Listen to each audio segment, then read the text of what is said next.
Ferocious bombings are hitting the Japanese islands, and those soldiers of the Imperial Army, who committed some of the greatest atrocities of World War II, are now the victims of the most brutal massacres. The United States forces have landed in full force, and the battlefield in the Pacific is stained red by the blood of the members of the Axis. Hundreds of thousands of combatants are being killed by the Allied onslaught, but they refuse to surrender. On the contrary, they develop strategies where they do not care about dying and only want to drag as many enemies as possible with kamikaze flights. However, deep down they know that the end will soon come. The terrible American massacres are increasing. As if that were not enough, not only are they taking revenge for the attack on Pearl Harbor, but they are about to write the most gruesome page in the history of war with the use of nuclear bombs. In this new video, we will review the last and cruelest battles of the war, which took place on Japanese soil. Get ready, because we will relive the most brutal scenes in full color. How could Japan be defeated without a terrible loss of American life?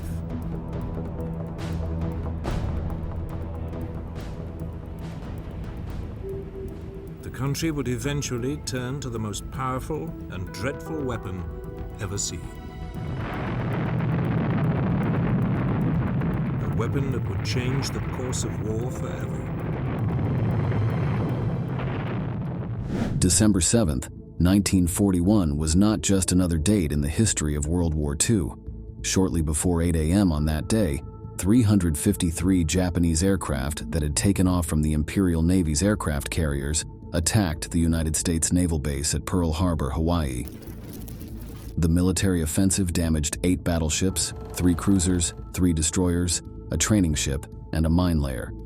In addition, 188 aircraft were lost, and more than 2,400 people died. The objective was to prevent the American fleet from being able to intervene in the actions of the Japanese forces in Southeast Asia, and at first, it seemed to have succeeded. The success of the preventive maneuver allowed the Japanese to advance at will in the Pacific for 6 months following the attack, conquering the overseas possessions of the United Kingdom, France, the Netherlands, and the Americans themselves. They managed to occupy Wake Island, Malaysia, Hong Kong, Singapore, and in March 1942, forced General Douglas MacArthur to evacuate the Philippines. A month later, the outlook looked even bleaker for Washington when the Japanese forced 75,000 starving and sick Allied prisoners of war to walk some 100 kilometers in the most horrendous conditions, in scorching heat and with little food or water during the Bataan Death March. The American prospects after entering the global conflict were not the best, but the hope of giving battle received a boost thanks to Colonel Jimmy Doolittle, who led a fleet of 16 B-25 planes to bomb targets in Japan. These attacks did not mean a defeat per se for the Imperial Army, but they did send a clear message: the United States was in the fight. The turning point was probably the Battle of Midway, which took place on June 4th to 5th, 1942. There, the Japanese lost 4 precious aircraft carriers to the American Navy. It was the beginning of Allied dominance. The next crucial step came 2 months later, on August 7th, when the 1st Marine Division invaded Guadalcanal. That battle lasted almost 8 months and combined sea, land, and air forces in a joint effort for the first time in history. Another major defeat for Japan. In Washington, they began to look at the Pacific with different eyes. By October 1944, 2.5 years after leaving Bataan, General MacArthur returned to the Philippines. And by November, there was reason to believe that the tide of war was decidedly in favor of the United States. However, the Japanese proved to be fierce fighters, and surrender did not seem an option for them. They would fight to the last man in a brutal way. This is how we arrive at the mythical island of Iwo Jima, where the most fearsome chapters of an announced end would begin. Join us to see this unpublished material in color of the conflict. Wave after wave of American aircraft paved the way with a massive aerial bombardment.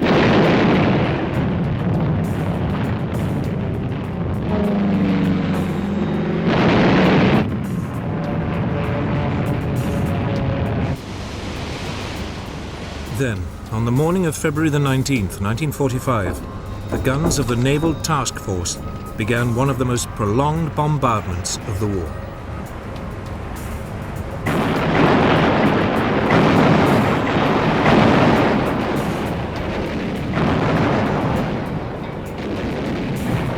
At the same time, landing craft set off for the shore.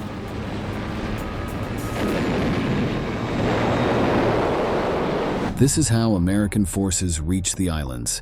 The invasion was related to a tactical necessity, since despite having bases safely established in the Mariana Islands, the distance of 1,900 kilometers from Japan meant that the crews of the B-29 bombers were abandoned at sea in case of serious damage.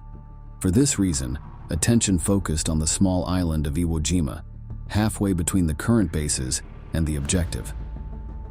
American planners recognized the strategic importance of the place, which at that time was used by the Imperial forces as an early warning station against imminent air attacks against Japanese cities.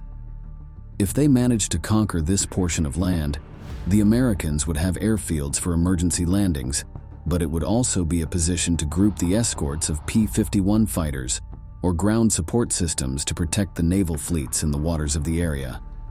However, achieving this would not be an easy mission.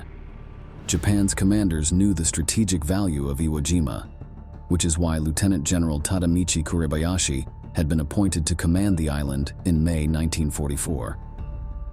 Experienced and ruthless, this military leader had spent several years in the United States conducting research and knew his forces very well. From then on, local forces began to build elaborate defenses, making the best possible use of resources such as natural caves and rocky, uneven terrain. The entire territory was transformed into a vast network of bunkers, hidden weapons, and underground passages leading from one strong point to another. Large chambers, some up to 5 stories deep, were made to serve as storage areas and hospitals with thick walls and reinforced concrete ceilings. Landing zones were also concealed, most often by covering them with sand and carefully camouflaged. And for defense, the same was done with the 120mm guns placed so that they could direct their fire toward the beaches where the enemy would land. Other smaller caliber artillery pieces were hidden throughout the island, as well as anti-aircraft systems and mortars. The Japanese were determined to make the Americans pay a high price for Iwo Jima and were prepared to defend it to the death. Now the time for planning was over, and it was time for action. Japanese planes based on the island were able to attack the B-29s on their bombing missions and even made sorties on the installations in the Marianas. However, American troops had managed to get ashore, and long weeks of brutal fighting were about to begin.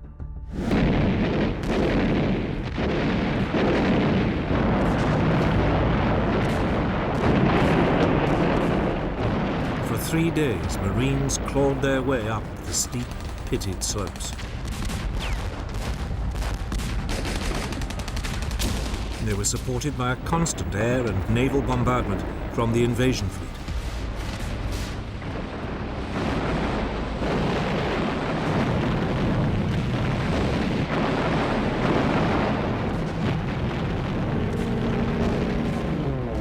The American operation to capture the island involved 3 Marine divisions of the 5th Amphibious Corps, totaling 70,647 men under the command of Holland Smith.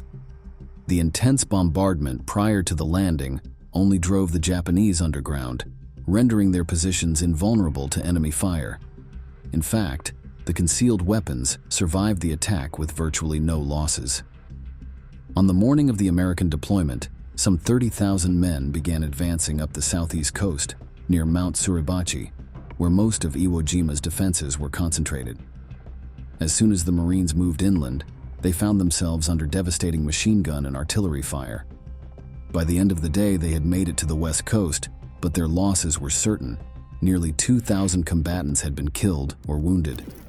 Nevertheless, the American forces were determined to accomplish their mission despite the great challenge it posed. Fighting in such inhospitable terrain made progress difficult, and as if that weren't enough, they were forced to dig to reach the network of underground tunnels where the Japanese were entrenched. However, when they did manage to reach these positions, They showed no mercy to their rivals. The slaughter was brutal and bloody, on par with what the Japanese proposed.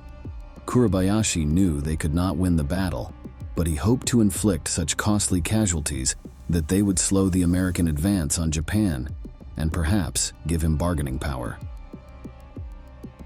On February 23rd, the 28th Marine Regiment finally reached the top of Mount Suribachi, prompting a famous photograph raising the flag on Iwo Jima, often cited as the most reproduced ever and the representation of the Pacific War.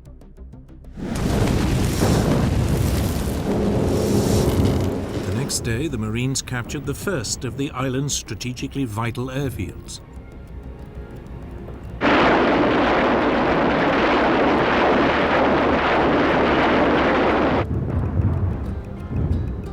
But Kurobayashi had told his men to take as many of the enemy with them as possible.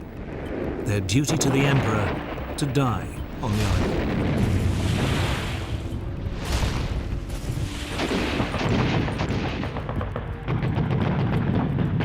Despite any orders from the commander, the U.S. troops were relentless. During the rest of February, they advanced northwards, and by 1st March, they had taken 2/3 of the island. However, it was not until the 26th of that month that the territory was fully secured. Iwo Jima was one of the bloodiest battles fought during the Pacific War. American casualties were 6,821 dead and 19,207 wounded. Japanese losses amounted to more than 20,000 men killed, and only 1,083 combatants survived, becoming prisoners. However, this was not the only chapter in this confrontation between the two forces at the end of the war. In fact, it was rather the preamble to the most savage and merciless duel that had the Americans and Japanese as protagonists. We are talking about the capture of the Ryukyus Islands, and particularly the capture of Okinawa. The latter was the largest island in the archipelago, located 550 kilometers from Kyushu, one of Japan's main territories. Gaining control of it would provide air bases to intensify the aerial bombardment that the United States had been developing against its enemy, and to provide direct support from land to the invasion that continued to advance ever closer to the capital of the empire. The islands that were conquered could also allow the Japanese shipping blockade to be reinforced and be used as a staging area for supplies for any invasion of the main target. For that reason, it was a prized objective for Washington. However, the local troops were not willing to give them up without spilling every last drop of blood. The forces defending Okinawa were under the command of Lieutenant General Mitsuru Ushijima, and unlike the little more than 20,000 men on Iwo Jima, there were nearly 100,000 combatants on this island territory, in addition to thousands of civilians who were not happy with the arrival of the Americans. Faced with this, the Americans prepared 7 divisions for the operation, 4 from the Army and 3 from the Marines. In total, there were 183,000 soldiers ready for battle, and in order to prevent the Japanese from gaining reinforcements, the British Pacific Fleet guarded the airfields and had orders to attack if necessary. Everything was ready, and to replicate the success that had been achieved at Iwo Jima, the action began in the same way, with deadly bombs falling in droves from the sky. The opening bombardment of Okinawa began on March the 23rd, 1945.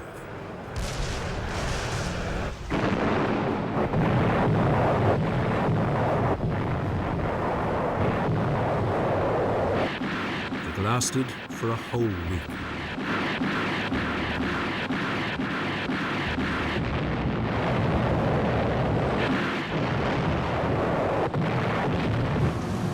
Finally, on the morning of April the 1st, the assault boats headed for the shore.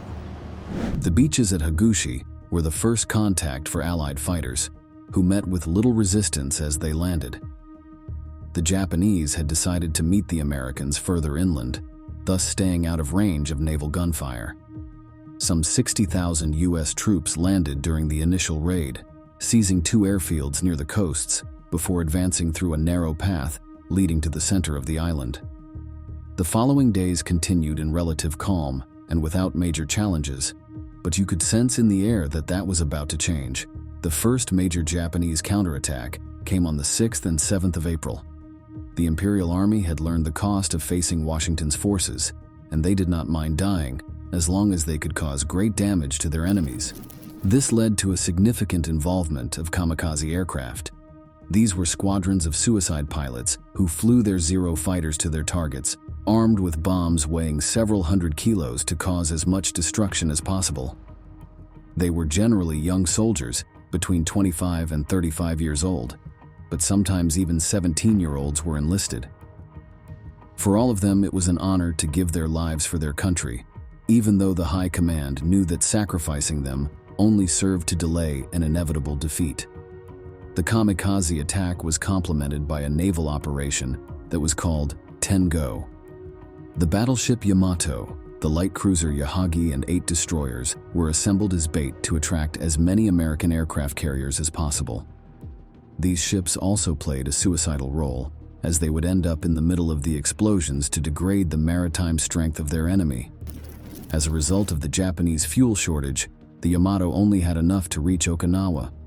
Off the coast, it was planned to beach the battleship and use its 46-centimeter guns to support the fighting on the island. After being spotted by an American submarine and reconnaissance plane, naval attack planes sank 6 of Japan's ships without suffering any losses. The strategy had failed, and the Americans continued to slaughter the opposing forces.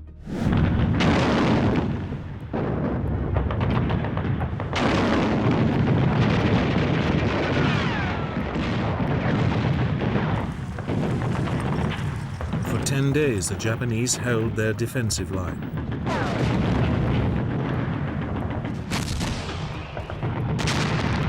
Then, when they could hold out no longer, they simply withdrew to the next defensive position and continued to resist all over again.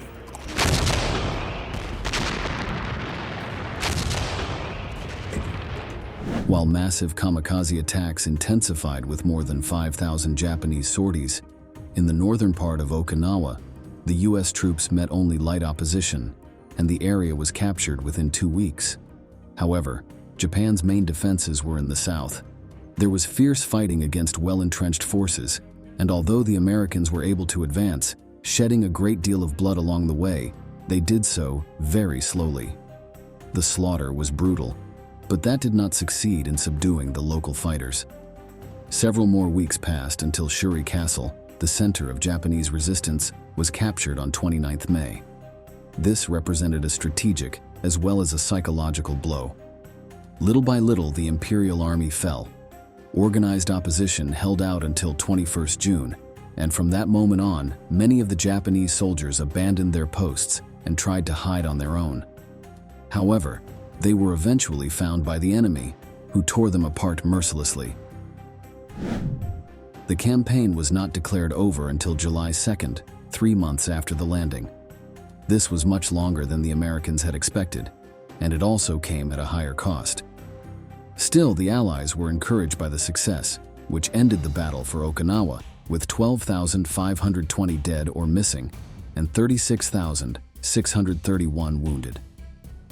The Japanese had managed to skillfully use the terrain to their advantage to inflict the greatest damage. However, the brutal assault resulted in almost 95% of Japan's soldiers being killed. The total number of casualties exceeded 110,000, to which were added some 7,400 prisoners of war. The ferocity of the Imperial forces' defense made the fighting on these 2 islands terrible in terms of casualties for both sides. Furthermore, this resistance was a sign that the idea of surrender was not in the plans. The United States did not want to continue losing its troops in this way, so it had to think of another strategy to invade Japanese territory.